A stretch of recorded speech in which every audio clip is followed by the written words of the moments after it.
চরের যার দলিল আছে সে জমি ভোগ করবে। আর যে সমস্ত জমিগুলো একশোনা লিজ দেওয়া হয় ইউনো কিংবা ডিসির থ্রুতে, সেই জমিগুলো আপনারা বিএনপি গণ অধিকার পরিষদ সহ সমাজের গণ্যমান্য ব্যক্তিরা আপনারা লিস্ট করে দেবেন যে ভূমিহীন তাকে যেন দেয়, যে যার জমি আছে, যার অর্থ আছে, যে সম্পদশালী ব্যবসায়ী সে যেন চরের জমি না পায়। এবং এই যে আমাদের বিভিন্ন জায়গায় মাছ ধরতে গেলে আপনার ওই যে ব্যাট জাল দেয়, ওইগুলো নাকি ইজারা দেওয়া হয়। এখন থেকে এই সমস্ত এই ব্যাট জালের এই সামান্য মাছের জায়গা এগুলো করে ইজারা দেওয়া হবে না, এগুলো ওপেন থাকবে। জাল যার জলা তার, যাদের জাল আছে তারা মাছ ধরবে, এখানে কোনো ইজারা হবে না। আমরা বলেছি এই যে গলাচিপার মানুষের দীর্ঘদিনের এই যে খেয়াঘাট নিয়ে অভিযোগ, নির্বাচন আগে আমরা বলেছিলাম, তখন আমরা অফিসিয়াল আমরা কিছু করতে পারি নাই। এই খেয়াঘাটে আমরা বলেছি আগামীতে যারা ইজারা নেবেন, দেখা যায় এগুলো আপনার 5 লাখ টাকার ইজারা, তারা ব্যবসা করার জন্য, মানুষকে জিম্মি করার জন্য, মানুষের ঘাড়ে চাপানোর জন্য এটাকে 25 লাখ টাকা প্রতিযোগিতা করে তুলে দেয়। তো সরকারি আপনার ক্রয় প্রক্রিয়ার নিয়ম অনুযায়ী যারা সর্বোচ্চ দরদাতা তাদেরকে দিয়ে দেয়।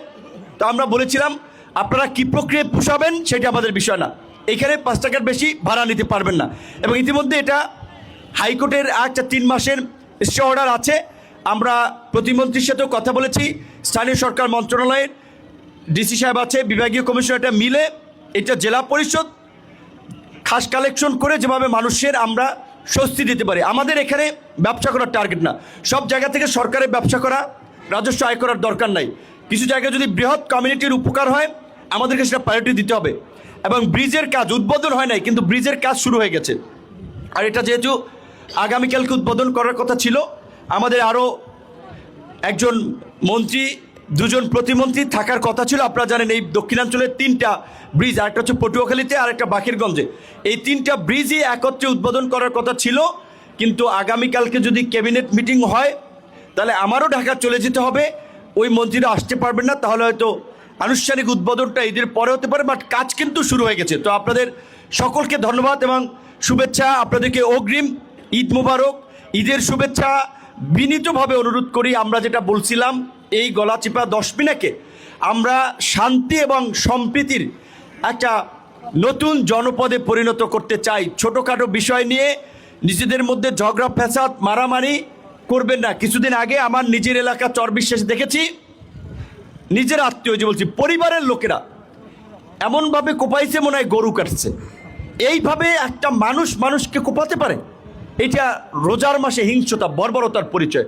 তা আল্লাহ পাক আমাদেরকে এই হিংস্রতা, বর্বরতা এবং অন্যের হক মেরে খাওয়া, অন্যায় অবিচার থেকে বেঁচে থাকার তৌফিক দান করুক, আমরা সেই দোয়া করি। এবং মাননীয় প্রধানমন্ত্রী যে মহৎ উদ্দেশ্য নিয়ে দেশের অর্থনীতিতে বিপ্লব আনা, কৃষি অর্থনীতির প্রসারিত করার জন্য যে খাল খনন কর্মসূচির উদ্যোগ নিয়েছে, সেটি বাস্তবায়নে হয়তো কিছু কিছু ক্ষেত্রে কিছু ঘর বাড়ি বাঁচতে পারে। এটি কিন্তু আমার ব্যক্তিগত কোনো বিষয় না, ডিসি সাহেব, ইউনো সাহেবের কোনো বিষয় না। সরকারি কাজের জন্য যেখানে যার স্যাক্রিফাইস করা লাগে বৃহৎ স্বার্থে আমাদেরকে করতে হবে।